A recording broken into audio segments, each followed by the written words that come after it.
We're here with a very special guest all the way in Australia. It's later evening over here in Hawaii. It's earlier her time in Australia. I am pleased to have here with me former San Francisco Dons point guard Amy Baum. Good to see you. How have you been? I've known you for quite some time. What's been going on these days? I just moved back home to Australia. Still playing some basketball here in the semi-professional league, Big V it's called. And yeah, just getting to work and doing that. You recently finished your basketball career at San Francisco playing for the Dons. Talk about your senior season there and, what it meant for you to, finish your career in San Francisco. Yeah, I mean, the D1 experience compared to the D2 experience in Hawaii was completely different, and it was everything that I wanted in terms of the facilities and the resources, with all the coaches and all that. And yeah, I couldn't be happier with my decision. I have no regrets, but I got a good opportunity to play in the non-conference season, and unfortunately, just a bit of I guess miscommunication in the conference season. But no, I'm still really happy with my decision to go there and the experience that I had there, and will forever be grateful. When you were playing at San Francisco, you've reached the 1,000 career point milestone. What was that for you? And, what was that experience like for you to be able to reach that milestone in your career? Yeah, I mean, it's definitely a special one. Not everyone gets an opportunity to, basically play all 4 years of college. And fortunate enough for me, I'm not much of a scorer, so I needed the extra year to get to the 1,000 points. But no, it's definitely very special, and yeah, I really enjoyed it. Prior to picking San Francisco, what led to that decision to specifically pick that school? Were there any other college offers in mind? I had a couple. I had one school in Indiana called Purdue Fort Wayne, and I had Dixie State, or Utah Tech now. I had those two. They were probably my two main options, but I definitely wanted to stay closer to the West Coast, as it was closer to home and less of a plane ride. And definitely San Francisco as a location. I Yeah, it's really special one. Wouldn't be living there if I didn't wasn't there for basketball. So probably those two. Location was kind of big, and I knew one of the girls on the team, so I had been talking to her, and she had nothing but good things to say about the program. So just trusted her in that decision, and yeah. So for you, I got to ask you, when did you realize you wanted to pursue a career in basketball? And did you ever have any other career goals in mind at the time? I feel like from when I was little, I never had like really big like college goals or anything like that. But when I got to the end of my like junior career in Australia, I started thinking of college, and it was kind of like, it's a once in a lifetime opportunity. You're never going to get to experience this ever again. So I just took, I guess, a leap of faith, and just hoped that college would be a good experience. And I always thought that if I didn't like it, I could come back home and keep playing at home. That was always a backup option, but fortunate enough for me, I enjoyed it and stayed over there for 5 years. The student part wasn't there. It was just the athlete part. Since it was strictly just basketball, you got a lot of inspirations, obviously, in basketball. Damian Lillard, Allen Iverson, how have those players been such a big inspiration to you? I just like all the point guards and how they play. I really liked Allen Iverson and like his swag, I guess, like his ability to just, like cross up someone and like be able to handle the ball and then go to the rack or pass it off. And then, Dame can knock it down from anywhere. That's not particularly my game, but no, I just love watching all the point guards in the NBA, and like all their moves and their athleticism, I guess, and them still being able to distribute the ball to their teammates and get everyone involved. Since Allen Iverson is an inspiration to you, you ever worn any of his shoes, apparel, anything? No, not Allen Iverson stuff, not any headbands or arm sleeves or anything like that. No, I can't say I have. Australian basketball has obviously been quite the success. I mean, the international game is a lot different than the US game. Played in the US, obviously, you played international, of course. Like, we're very skill based. Like, I think not just girls, but guys as well. Like, you see, like Josh Giddey doing really well in the league, and like Dyson Daniels too. I think both of them, they're just really skilled and their IQ is of the game is so, so high. They don't necessarily have to do all the fancy moves. They don't need to be a knockdown 3-point shooter. They can do a little bit of everything. So guys have to guard them all around. And that's for girls as well. Like I think we're very knowledgeable of the game and very skill orientated. So we kind of lock down on those two things and really kind of promote that from under 12s all the way up to into senior basketball and keep everyone's IQ of the game really high so that they can have the most success when they get older. What's been the keys to your success? Um, I think I'm very successful because I'm a team player, and that's where I base my game around. You have to have a really high IQ. Like you're not allowed to not have a high IQ. So just watching a lot of basketball all the time and talking to people. My coach here is very, very knowledgeable and he was an assistant in a pro league. So I like to pick his brain and pick other people's brain just so I can kind of stay on top of my game. And also knowing what my teammates' strengths and weaknesses are, knowing where they like the ball. That's where I think I'm successful because I like to know every little thing about them. So it helps our team at the end of the day because I'm the point guard. So yeah, knowing that and being able to lead my team like that. In basketball, what can you say that you enjoy about it the most? I love being able to get my teammates involved. Like that's my main thing is like I love getting the ball up the floor nice and quick and then finding the open person. I love, yeah, just getting everyone together, making big plays and hyping everyone up kind of thing. Just I'm very much a team player. So anything that I can do to help the team, I will do. If I have to sit on the bench, if I have to play 40 minutes, whatever, I just, yeah, very much a team player. Now, when speaking of basketball, I gotta ask you, you're from Australia. Basketball has been a big influence in Australia, especially in the NBA and overseas and whatnot. What can you say about being from Australia and what the Australian basketball landscape is like? How basketball is played is a little bit different to America. Like I think we're very like IQ based. Not that Americans aren't, but like it's just a lot of like screens, like pick and rolls, and I guess like play based, I think. Whereas like in America it's very physical. Girls are bigger, stronger, like faster. Um, so it's a little bit different. Like in Australia, we're very like skill based where we kind of avoid the contact. Whereas like in America it's like bash and crush, I guess. If you had to pick a place in Australia that you had to take a family friend, or where would that spot be? Probably up north somewhere, probably like Gold Coast or Cairns or Townsville. Somewhere up north because it's really cold down down where I am. Pre-game ritual in basketball.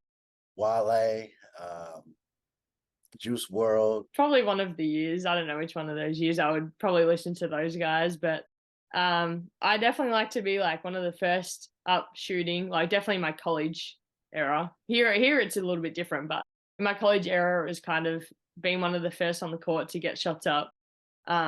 Just because by the time everyone else comes up, there's so many basketballs flying around everywhere and you don't really get to like lock in. So I guess I kind of still do that here. I like to be one of the first on the court shooting. Um, but apart from that, like I don't take a nap or anything. I like to have a coffee on a game day. That's one of my things is having a coffee on a game day. Any specific coffee? Uh in America it was like a vanilla latte from Starbucks, but over here it's just like a regular latte, no vanilla or anything, or a chai latte. Okay, okay. Yeah. Which leads into my next question. Obviously, made a name for yourself in college. 2019, first year in college. Pac West Freshman of the Year, Pac West and assists per game. 2020, the second season. Pac West Player of the Year, Pac West Ever's first All-American. You led the division in assist and turnover ratio. 2021, your junior year, You've led the Division II in both assists per game and assist to turnover ratio, recorded the first triple-double in Hawaii Pacific women's basketball history. You also had the career assist record with 504 and your career high points, assists, and steals. And with all that being said, overall, what was your experience like at Hawaii Pacific University? What led to your decision coming to Hawaii and playing there? And any particular season that you enjoyed the most? Um, so I came to Hawaii because I knew Bree McKenzie. She was an Australian that was there, and Alicia Marcucci. I knew both of them. So they helped influence my decision to come there. Obviously, location again, it was one of my main things. You can't really turn down Hawaii, any better location than that. Um, and I wasn't too phased about going any higher or anything like that, because I just wanted to play. Like as soon as I came out of college, I thought my best opportunity was to stay in Division 2. Um, so there was a few factors surrounding that. I also didn't really have any other options or offers outside of Hawaii Pacific my first year, so I'm very very grateful that they did give me an offer, and I ended up going there because I had a really good 3 years there. Um, and then one of my favorite years was definitely the 2020-2021 season, the COVID year, where we started really late, but that was the year that we beat University of Hawaii in, and I think it was an actual game that year. It might have been exhibition. I can't remember which one it was, but we beat them, and that was really really special to us. But also the 2019-2020 year was the one that got cut short, was really, really special. We had a really, really good group of girls, and we had only lost one game going into the regional tournament. We were feeling really, really confident too. So that one was definitely disappointing. So that I think the 1920 year was probably my favorite out of all three of them, just because we had such a good group and the chemistry was so high. We were all happy for each other's successes, and yeah, we were doing so well. But it was very disappointing to have it cut short because we thought that we could have almost gone all the way to national championship. Absolutely. And speaking about HPU, what made those teams so successful? Just the like I was talking about our chemistry. I think everyone was genuinely happy for each other's success, and no one made a fuss about court time or anything. Like people were happy getting, like some of the younger girls were happy getting 5 minutes if they even got on the court. Um, and then I think we worked really hard as a team, and we just set really high goals at the start of the season, and we all wanted to achieve them. Um, and yeah, I think we just like stayed together as a group. Um, yeah. And speaking of all your success in basketball, what do you wish you would have known when you first started out in your career? Just to believe in myself a little bit more. Just everything that happens is happening for a reason. It's not like luck or anything. Not that I ever thought it was luck, but just to believe in myself and my abilities, and just to kind of play with a little bit more confidence, I guess. Like just play like you're meant to drop 40 a game or something like that. So um yeah, just to keep working hard as well. It doesn't matter what other people think. It doesn't matter if half the team doesn't want to come in and shoot if they think it's weird. Like if you want to go put in the extra work, it's totally fine. Now, when I watched you play at HBU, I've noticed, you were a high volume point guard, facilitator, love to shoot the 3 point, love to drive to the lane when it was open. What kind of led to that being such a efficient scorer in your game? I think it definitely starts off with like my distributing. I like to get in the game by passing the people the ball a little bit, and then that makes me feel confident, like getting a couple assists. Um, and then I think just being able to drive and shoot and make people respect you at the three, it then opens up the lane. Um, so just being a little bit versatile in the scoring aspect. it helps open up the rest of the game. I mentioned earlier to you about a memorable experience, which is obviously scoring the 1,000 career milestone. Do you have any other memorable experiences that stand out to you the most? I mean, definitely getting the first triple double in like HPU's history is that was really special. I like couldn't have asked for like a better season and a better team and all that to do it with, and it wouldn't be possible without the rest of my team. And then being the two-time All-American, that's also really special. Yeah, I never went into college thinking that I was going to be an All-American, I was going to be Player of the Year, I was going to get a triple double. Like I never had anything like that in my mind. I just wanted to go and have a good time, and I guess see if college was what I wanted. Yeah, getting all those accolades along the way is something that is really special to me. What are your future goals? What are your plans after basketball is said and done? I know you have an involvement in coaching, that you like to coach. So perhaps would coaching be something that you'd be interested in once the basketball shoes are hung up and presented in a nice plaque or frame or something like that to say? Yeah, whenever I come home to Australia, I always end up assisting coaching someone or getting involved with one of the junior teams. So I haven't done that this year just because the team that I'm playing for is quite far away from my house. It's half an hour, but it's a little bit further away than normal. But yeah, definitely maybe down the track I'll end up coaching a team, coaching a junior team or something like that. Yeah, just I'll definitely stay around basketball. I don't know what it would be exactly, but yeah, I'll just hang around basketball community somewhere. My main goal is just to find a place to have fun. 5 years of college is a lot. It's definitely draining at times. So my main goal for the future and whatever I do, whether it is go back overseas and play pro or play in the professional league in Australia, I want to have fun and be happy. That's my main two things. Like I don't even mind if I end up playing in a rec league or something like that. As long as I'm having fun playing basketball and doing what I love, that's my main goal. And in your career, who would you say that you're mostly thankful for? Um, Probably Mackenzie Mangino from HPU. She was my assistant coach for 3 years. She was really good for me. Helps me through a lot of ups and downs throughout the college, and we went through a lot in the 3 or 4 years that we were there together. So yeah, probably her. COVID-19 was obviously a big, big pandemic to everybody around sports, you name it. But being a student athlete, having 5 years of eligibility, can you explain what that was and what that was like? I mean, obviously to play 5 years of basketball, but Yeah.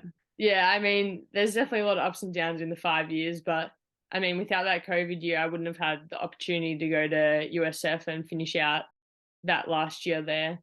I mean, the COVID time was crazy. Wearing the masks every single day and like all the regulations that we had to follow. Um, but yeah, like I said, I wouldn't have had the opportunity to do that fifth year. And it gives girls in college the opportunity to do the same thing that I did and have an extra year and go explore somewhere else. Just means there's girls that are a little older in college now. But yeah, well, it's been such a pleasure to interview you, Amy. I am so happy of your accomplishments, and I'm wishing you nothing but the best. thank you. I appreciate it. Thanks for having me.